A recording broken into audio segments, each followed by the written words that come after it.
put that in there. And they pass it on to different people.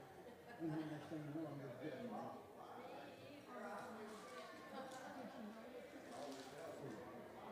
It was supposed to have been March 3rd, but we didn't have any more.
All right, good morning, everybody. Morning. Go ahead and get started if you want to grab a seat. So glad to see you. So thankful for you. A lot of people still in the foyer, I know. I've done a double, triple, quad flip of the lights and still talking. So we might just shift to just fellowship time in the mornings. Who knows? But people will jump on that, won't they? Yeah, they'll be like, forget you, boo. I don't want to listen to you at all. Man, beautiful day. I hope that you get a chance to enjoy the weather outside today. So thankful that we get to be with you each and every week, the multiple times that we're with you. And we always want to encourage you every time we're with you. And so thankful for you, and we love you guys. So thankful for this church. A lot of good things going on. I hope you'll kind of glance through your bulletin that B worked so hard to put together for us. It kind of highlights everything that's coming up soon. And there's always something coming up soon. And today, just to remind you, if you're going to Honduras with us this June, we are going to have a quick, brief Honduras meeting right after worship this morning back here in the large classroom back here. And we're just going to touch base on a few things, make sure we're all where we need to be. And so don't forget about that right after class this morning. Also, I don't have this schedule in front of me, but just kind of give you a heads up. Ryan, Paul, and myself kind of talked about what small groups are going to look like heading into this year. We're already in this year, but for the rest of the year. And we kind of put together a calendar for different events. And I'll share this with you all soon, but it's going to be a monthly calendar that kind of guides the group meetings. And so there'll be 2 nights a month that small groups get together just like you're normally doing. So those are on the calendar. And then there will be one Sunday that we kind of all eat together here. And that's going to allow our new members and visitors, anybody that's looking for a small group, to kind of mingle with the small groups and get plugged in. And so we'll all meet together, brown bag it. We'll probably potluck some of them. So that'll be on the calendar once a month. We'll do that. And then to keep the missional aspect of small groups that we want to cultivate in our small groups, there will be a service project, a missional effort, I think is what we're calling it, on the calendar as well. So the calendar that we'll pass out or hand out to you will not be mandatory. We want your group to adjust to it, but we want to incorporate all these different ways of meeting throughout the year so that we can benefit and fill the gaps where we're lacking in small groups. And so that'll keep them missional, that'll keep that community aspect of getting to know new people, and it will help new people get plugged in, new members get plugged into the small group. So we'll be sharing that with you soon. Just wanted to give you a heads up on that. Any questions about that? I'm sure there's a ton. I don't know why I asked that. I immediately regret asking that. But if you have a question, I'll try and answer it. So there'll be more information about that coming up soon. Christy? You were going to do the kids. I saw your little square. You were going to do kids. That's for Wednesday nights. For Wednesday. An entirely different thing, yeah. Oh, okay. But I'm going to talk about that, yeah. Yes, so that is where I was headed next. We're calling our Wednesday night gatherings Growing Agape, and there will be a monthly calendar for that as well. And what we're trying to do, and hopefully doing, as you can see the screen, we're talking about spiritual disciplines, is we're going to talk about spiritual disciplines here on Sunday mornings, just like we're going to do today. And then Wednesday nights will be shaped and formatted around practicing these disciplines. And we won't be practicing the discipline that we talk about specifically every Wednesday night, but it'll be shaped around that from month to month to month. And then the hope is that by the time we get to the end of the year, the spiritual disciplines, such as generosity, prayer, solitude, Sabbath, like we're going to talk about today, are a regular routine in our lives. And then we'll be practicing all of them together. So maybe you'll be practicing them individually, but we'll be practicing them as a community as well. So it's kind of all tied together. It supplements the other, and it helps pour into the health and the life of National Park as a whole. Lord willing, So I'm definitely praying about this and hopeful about it. And I think there's a lot of enthusiasm about our new Wednesday night format. I've heard a lot of enthusiasm about it. I'm excited to kind of jump into it and get it going. So today we're going to talk about Sabbath. Now, we've talked about Sabbath before in here. When we went through Genesis, we really hit hard on Sabbath because if you remember Genesis, God is pulling his people to rest.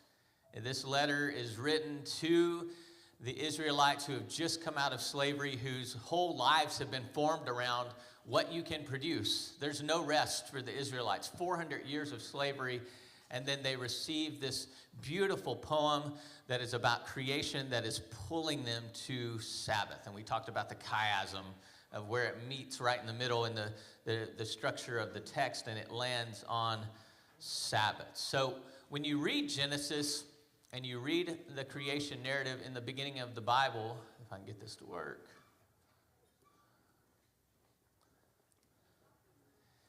you see that God gave man a job, and God wanted man to work the garden. That was his original job, to take all the earth and subdue it and make it like Eden. The earth was not Eden. Eden was a space within earth, and the original task of humanity was to do what God was doing, and that was to bring good out of chaos, to bring order out of tohu vavohu is what the Hebrew is. It's wild and waste, to bring order out of wild and waste, to bring life out of death. This was my original call. It was your original call. This is what God created us to do. He created us to function in this way with him and to do it the way that he does it.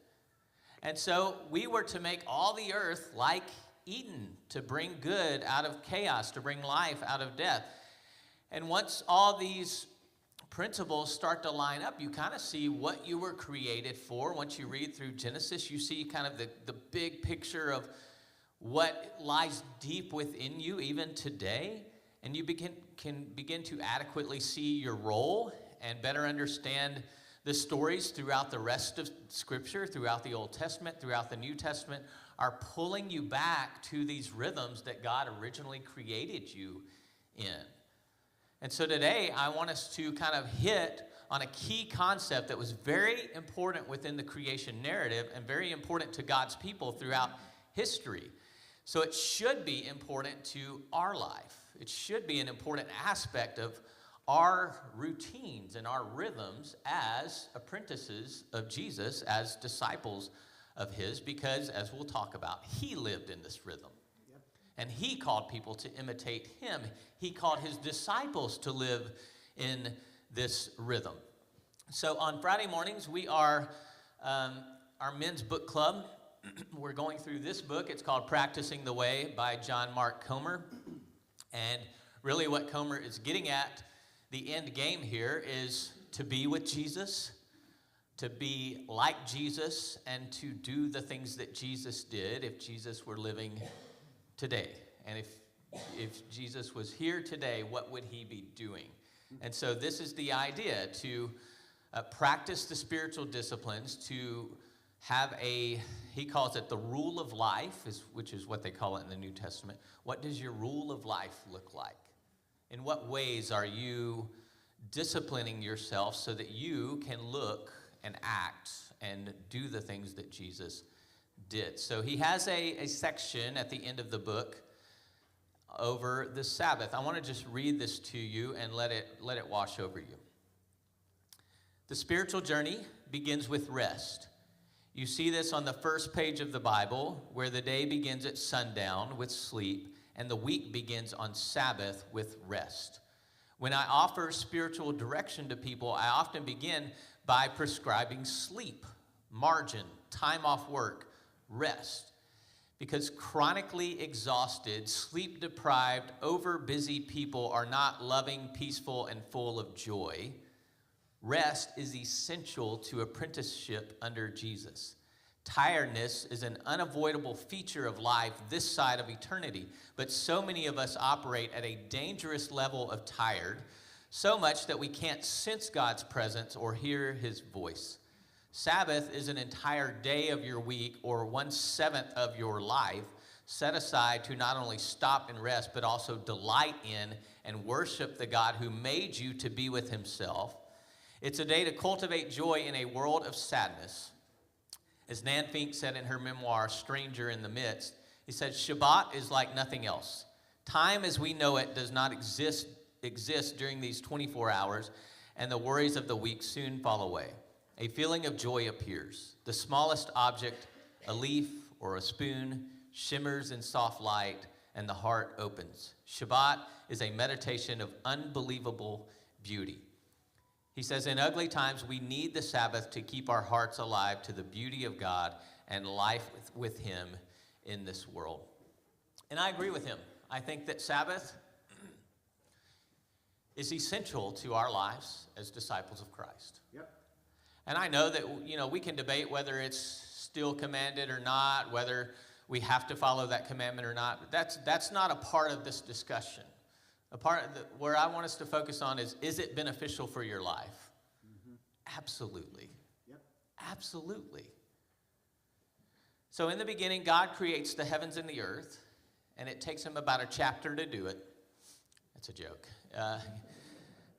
And then you get to Genesis 1, the end of Genesis 1. It says, God saw all that he had made, and it was very good, and there was evening, and there was morning, the sixth day. Chapter 2, thus the heavens and the earth were completed in all their vast array. By the seventh day, God had finished the work he had been doing. So on the seventh day, he rested from all his work. Then God blessed the seventh day and made it holy, because on it he rested from all the work of creating that he had done. Now remember, God has given man a vocation. He's given mankind, man and woman, a vocation, a job to subdue, to co-rule, to help create more space where life flourishes. And now the text is highlighting that not only does God work, but God rests as well. He creates, and then he takes time to stand back and to look at what he's created and be like, whew, that's good stuff. I like what I just did. It's very good. And he's calling mankind to operate in the same way. So if our sole purpose for being created is to imitate God in his work, shouldn't we imitate him in his rest as well? What do you think?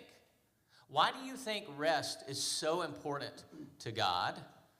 And why do you think it should be important to us? What do you think about this?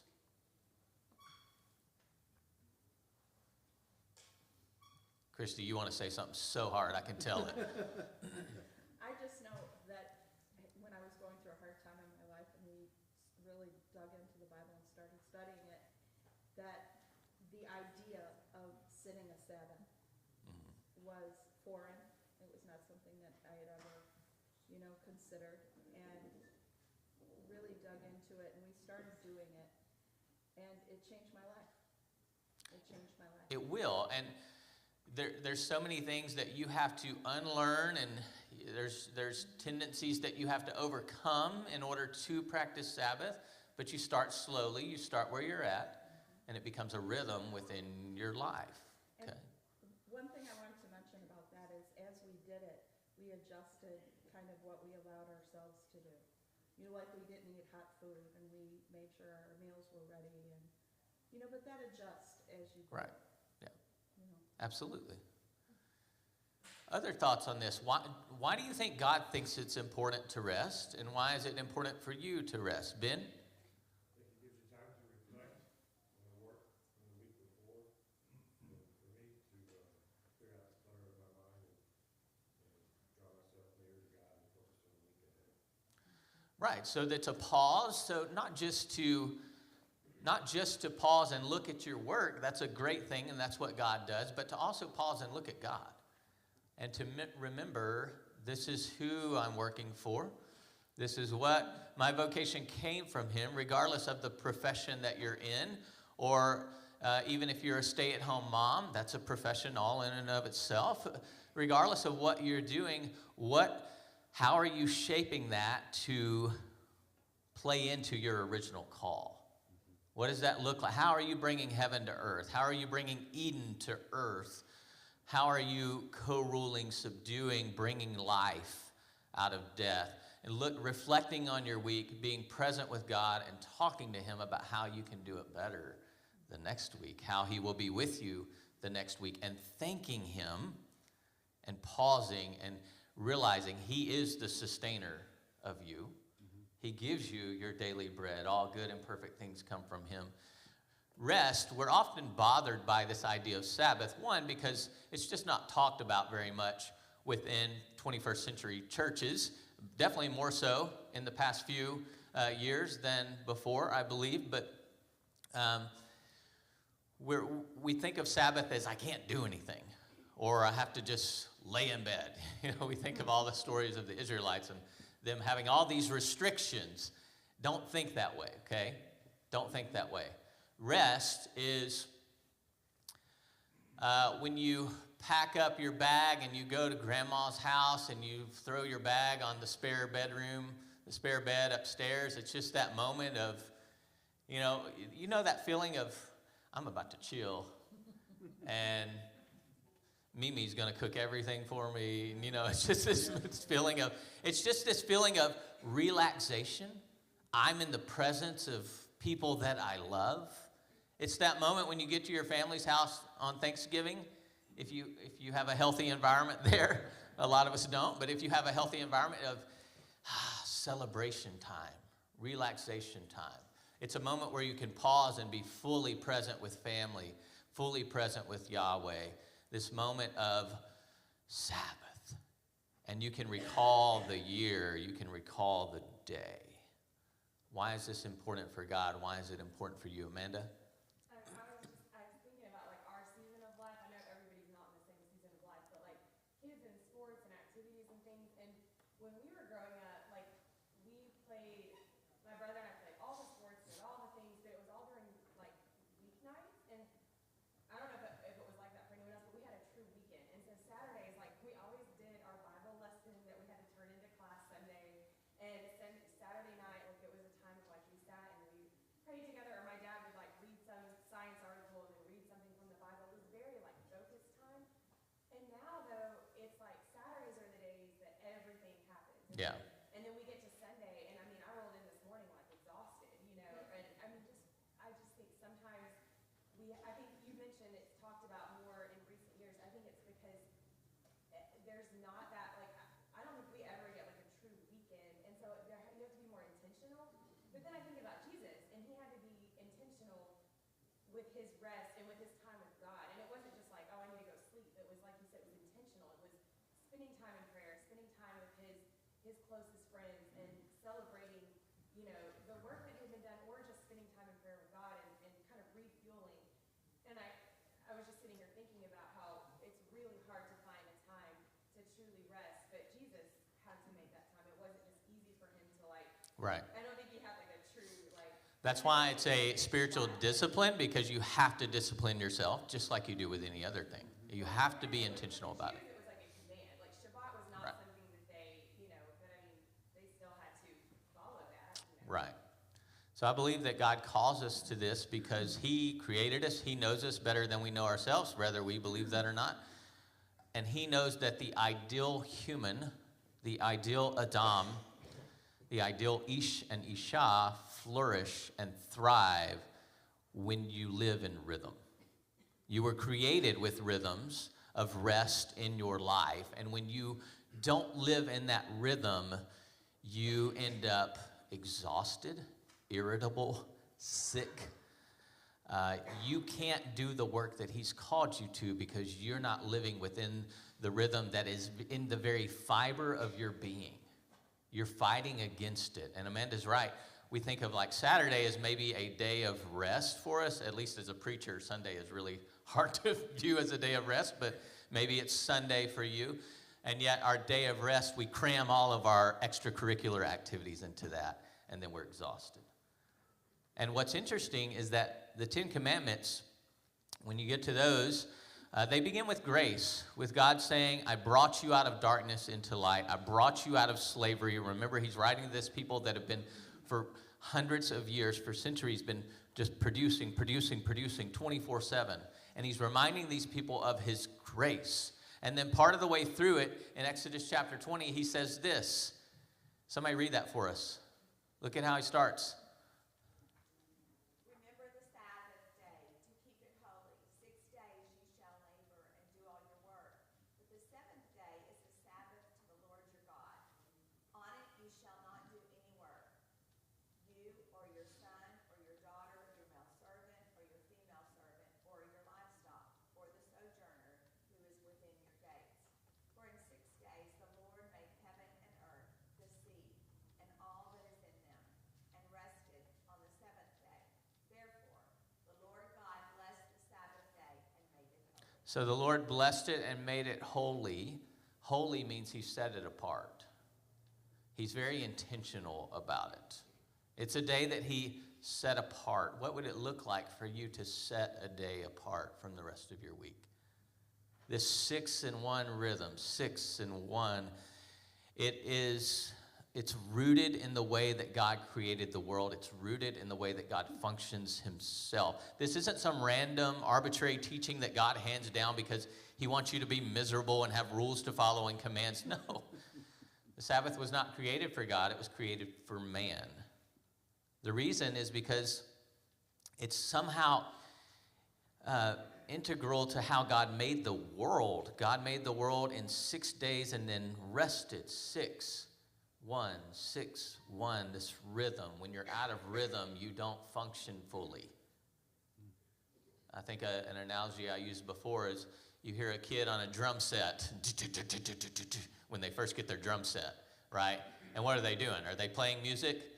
No, they're making noise.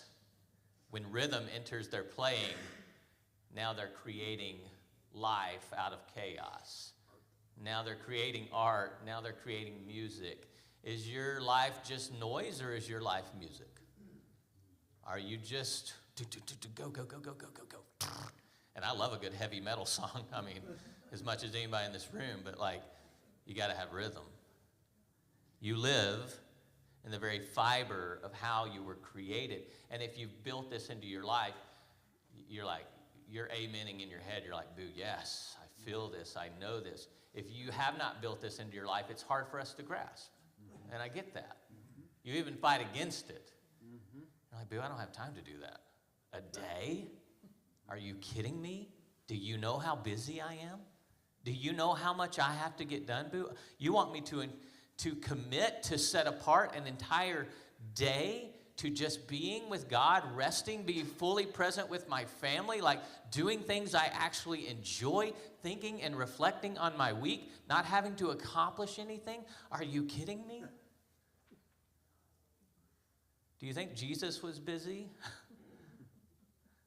Well, he started his ministry at around 30 years old. He started way before that, but really started preaching around 30 years old and had about 3 years to reveal the kingdom and to get his disciples together. Everything that he had to do, he did it in about 3 years. I don't think you're busier than Jesus. Actually, Jesus is calling you to the same work that he did, to bring the kingdom to earth, to show the kingdom to people, and yet Jesus lived in this rhythm. There's some stuff from, if you haven't read the book, I've talked about it before, The Ruthless Elimination of Hurry by John Mark Comer. Outstanding book. He says a few things. He says in the past few decades, more and more experts, psychologists, mental health professionals are now talking about an epidemic of the modern world. They coined the term hurry sickness, and they have labeled it a disease. Here's one definition of it: a behavior pattern characterized by continual rushing and anxiousness. Here's another: a malaise in which a person feels chronically short of time and so tends to perform every task faster and to get flustered when encountering any kind of delay. I'm guilty of all of these. We're trying to accomplish more and more things or participate in more and more events in less and less time. Isn't that crazy? Meyer Friedman, a famous cardiologist, was the one who coined the phrase hurry sickness after noticing that most at-risk cardiovascular patients displayed a sense of time urgency. Eric, I'd be interested if that was true in your line of work as well. Now, how do you know if you have this up-and-coming disease? Well, here are the symptoms of it right here. And he says you're irritable, you're hypersensitive. And he also says this in a book. I mean, it's pretty straightforward. He says here are some lifestyle symptoms laid out in Comer's book. It says moving from one checkout line to another because it looks shorter and faster, so you jump around. Counting the cars in front of you so you can either get in this lane or that lane, whichever one has the least, so that you can get to where you need to go faster. Multitasking to the point of forgetting what you were doing or forgetting one of the tasks that you put on your plate. Some of you are getting offended, I can tell. Actually, I'm pretty sure we all struggle with this. Even if we do practice Sabbath, we still struggle. And so here's what it looks like.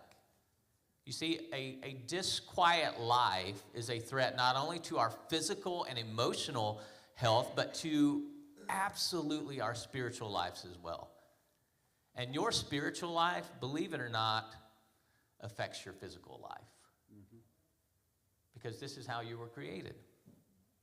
An anxious and unsettled life kills all that we hold dear. Our spirituality, our health, our marriage, our family, meaningful work that you can be proud of, working to your full capacity, your creativity, your generosity. And according to the experts, it's a quiet, unseen epidemic running rampant in our society. So many people are living without a sense of God's presence in their lives. They don't dwell with God. They don't abide with God, as John calls us to do. They barely even have time to dwell or abide with their family, much less Yahweh. We're self-reliant. We're independent, thinking that the hurry of life will lead to a better life. We think that if we can accomplish more, we will be happier. If I can just earn more, if I can just get to this point, if I can just get that project done. And God says, you can fight against it all you want, but it's not going to happen. Here's how you live the abundant life. You live in these rhythms. You live the way that Christ lived. 6 and 1. 6 and 1. What good is it if you amass millions of dollars, everything that you could dream of as far as possessions go, but you don't get to see your kids often, if ever? You don't get to be present with your wife, your husband, and you forget the one who is providing all of this for you anyways. What good is that? What does it profit a man if he gains the whole world but loses his own soul?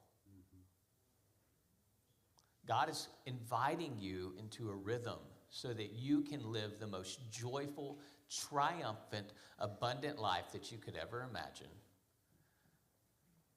But you have to discipline yourself. You have to. God is the one working in you.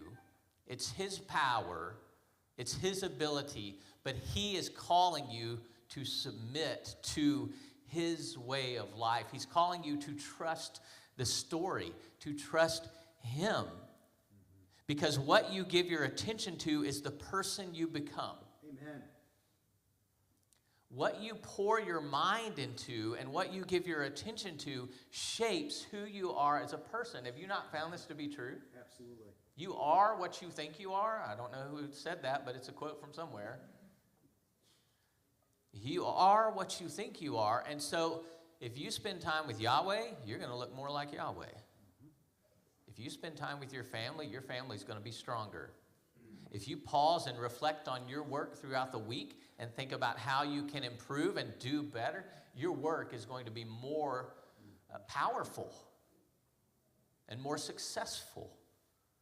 If you pause and think about all the good things and your gratefulness and your thanksgiving about the things you do have and quit thinking about the things you don't have, you're going to see how abundantly blessed you are instead of striving to get the next thing. My kids and I were sitting on the porch yesterday morning, and Saturdays are definitely my Sabbath. And we're out there listening to birds. I've hung out with Jerry too much. I'm all into birds now. And Jerry gave me this cool app called Merlin Bird ID from Cornell. And you play it, and it tells you what birds you're hearing. And it's the coolest thing ever. And I'm just sitting out there eating a donut, drinking my coffee, because I'm so healthy, and just letting the sun bask on me. And I picked up 21 different birds in 5 minutes. And I'm just sitting out there, and then the kids come out, griping and fighting and throwing stuff. All the birds fly off. I'm like, oh my goodness. But in that moment, God reminded me that I need to hear the beautiful voice of my kids as well, to pay attention to them, to understand what a blessing they are to me, just as much as nature is, if not more so. And so we started talking about it. I was like, guys, I wonder what the physical health benefits are of listening to birds. There's all this kind of new science of just sound waves and how they affect your health, and you can find apps and stuff on this. 10 hertz and different sound waves affect your body. I don't know if it's witchcraft or what, but I'm kind of into it. And it's just really cool stuff. So I want to know, do bird noises, something that God has given us, does that affect our health? Yeah. It takes away a lot of the symptoms on this list right here, believe it or not. And it's pretty cool. So we're just talking about it and chilling. Sometimes in the rush of the week, I forget to pause. And I'm irritable, I'm unforgiving, I'm quick to anger. I'm not living in the rhythm that God created me to live in. Yes, Mike. You know, I always find it amusing, maybe, that's probably not the right word, that, you know, the world, in our society, I guess our society or culture understands the importance of taking a break from the daily routine. They understand from a physical standpoint the benefits of that. Right. Then I always think that, you know, the wisdom of God, he's known this from the very beginning. Mm. And I love the fact that he's, while not a commandment to follow the Sabbath as the Israelites did and all their specific rules, the pattern is there as Right. laid out, as you discussed, the tradition is there. And the tradition is not only a day that's different, it's very different. And for me, I think of Sunday mostly because Sunday is so different from the rest of the week. And it's also, it is set apart for God, Mm-hmm. but it's also set apart for a communal idea that I love, and strengthening our connections both with God and with our brothers and sisters. It's a strength, a day of strength, not only of rest, but of A re-energizing. Mm-hmm. For sure. I love that. And that's so important to remember. It's not just about withdrawing and being isolated as we watch Jesus do and as he asks his followers to do as well, but it's definitely that communal strength, that hospitality, which is a spiritual discipline. You're living in these rhythms of playing out these spiritual disciplines. So when you look at the Hebrew, you can kind of see this play out as to what's Mike talking about here. So Shabbat means to cease from, Sabbath, Shabbat. It means to stop. So if I'm working, I'm going to Shabbat, I'm going to stop. But the Hebrew, nuach, means to take up residence. And so Genesis 2:15, then the Lord God took the human and he Shabbated, or he rested him, he nuach him into the Garden of Eden to work it and to keep it. So the word means to dwell or to settle. It means to be fully present. Shabbat means to rest from working, literally like you clock out, like an old timestamp, like Dwight incorporated when he became manager. You know, you clock out. That type of rest is like, it's ceasing. Nuach, which is synonymous with this in a lot of ways, is like sitting in front of a campfire. And you're just there. You know what I mean? It's like sitting in front of a campfire with a loved one and you're just chatting. You're fully present. It's like going to grandma's house. You're resting. You're settling in with Yahweh, with your family, with your community. You're being re-energized for the week ahead. It's essentially about being restful and fully present. Your mind isn't on work or life's worries or on providing for yourself. You are fully content in God. You're fully at rest in God. This was the original relationship between Yahweh and man, dwelling in a rhythm together. And then by the time you get to Genesis 3, you see that relationship. It's gone. And then the rest of the biblical narrative is Yahweh pulling us back into that relationship and that rhythm with him. So we have 5 minutes. I was going to walk through Mark. I'm not going to walk through Mark because we've already talked about it enough, but you see Jesus living in these rhythms. You see him withdrawing. You see crowds pressing on him and him living in this 6-in-1 rhythm. And you see him asking his disciples to do the same when they're becoming too hurried, when they're becoming too busy, when they are forgetting the plot, when they're forgetting why they're doing what they're doing. Here's a great book by John Tyson. You can't see the words. I don't know why. But I'll go back to that. But it's called Beautiful Resistance. Outstanding stuff on learning to living in these rhythms. And so, how can you if you don't already, how can you incorporate a day of rest, like truly rest? If it's Sunday for you, how do you rest today? Yes, by being re-energized. Yes, by dwelling with God, by hearing the word of God, by singing praises to him, by meditating, by sitting with him at table and being fully present with him. How do you, throughout the rest of the day, be fully present with your family? How do you spend time with God? How do you rest your mind and incorporate this rhythm, this 6-in-1 rhythm into your life? What does that look like for you moving forward?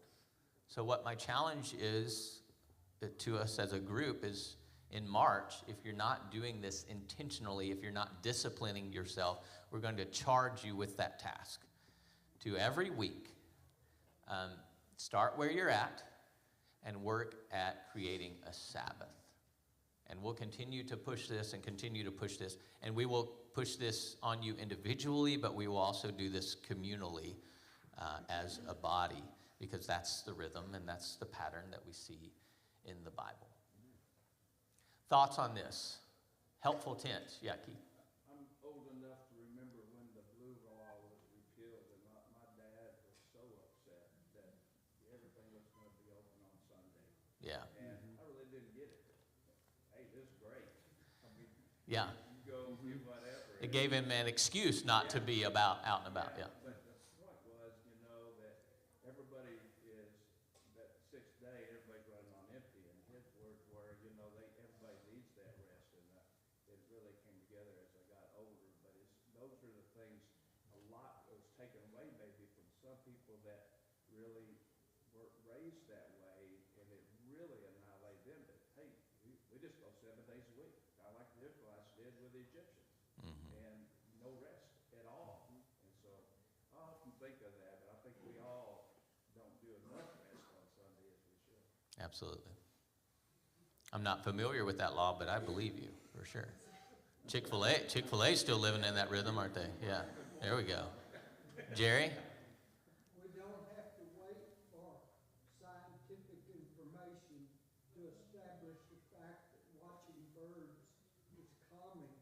Jesus I agree. said, "Why do you worry? Consider the birds." Love it. Teach. I love it. That's why I hang out with Jerry right there. I mean, I'm just telling you, like,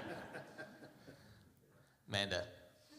I know this is like a different lesson for another time, but I think that 6-in-1 rhythm we were talking about, the day of rest or the time of rest is only effective if we are doing the work that we're called to do. And the verses you read earlier, God said you'll labor for 6 days and rest for 1 day. And I know that's not what we're talking about right now, but I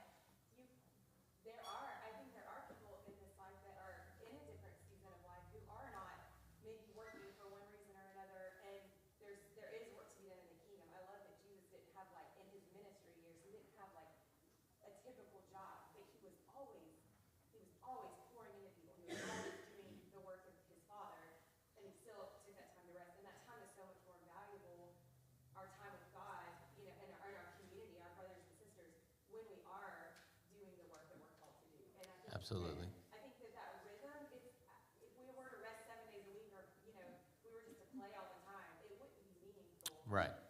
Because we're not living in the rhythm God called us to. Right. Yeah. That's why some people retire, and I assume I'll be the same way, where you're like, I was created to do more than just play golf, I guess. But I think that's a lot of our. I just offended a lot of you, didn't I? Doug, look, Doug's leaving. Yeah. But I think it's mindset that, like, a lot of, like, I hear you say, you're like, oh man, when I retire someday, it's like, when I retire, I can rest, Yeah. There's still work to be done, even Right. in retirement or whatever it is. Right. I'm not there yet. But James. Doesn't the Bible say those of us that don't have to work should do something useful with our hands to benefit the others? I don't know if it says it exactly like that, but I think you're close. Yeah. Yeah. Yeah. I mean, because you were created Right. to bring about good. And I think when we live outside of even that work rhythm, we feel anxious and unsettled. And Christy, and then we're done. I like that when God set it up that things should rest, it's not just humans. He said your animals, Right. you're not to draw water. Yeah. He let all of creation rest on that day as well. Right. So there's this pattern, the year of Jubilee, your agriculture rests, all creation rests because he's in all creation and he is holding it all together, and he knows how his creation functions fully and is most productive and healthy. So how do you find yourself responding to this rhythm of slowing down? Do you find it uncomfortable? Do you find it unachievable? I would really challenge you to think about how you could live into this rhythm, discipline yourself to live into this rhythm, and then see how much it benefits you, because it's him who is benefiting you. Thanks for your comments. Thanks for your attention. Love you all. Adios.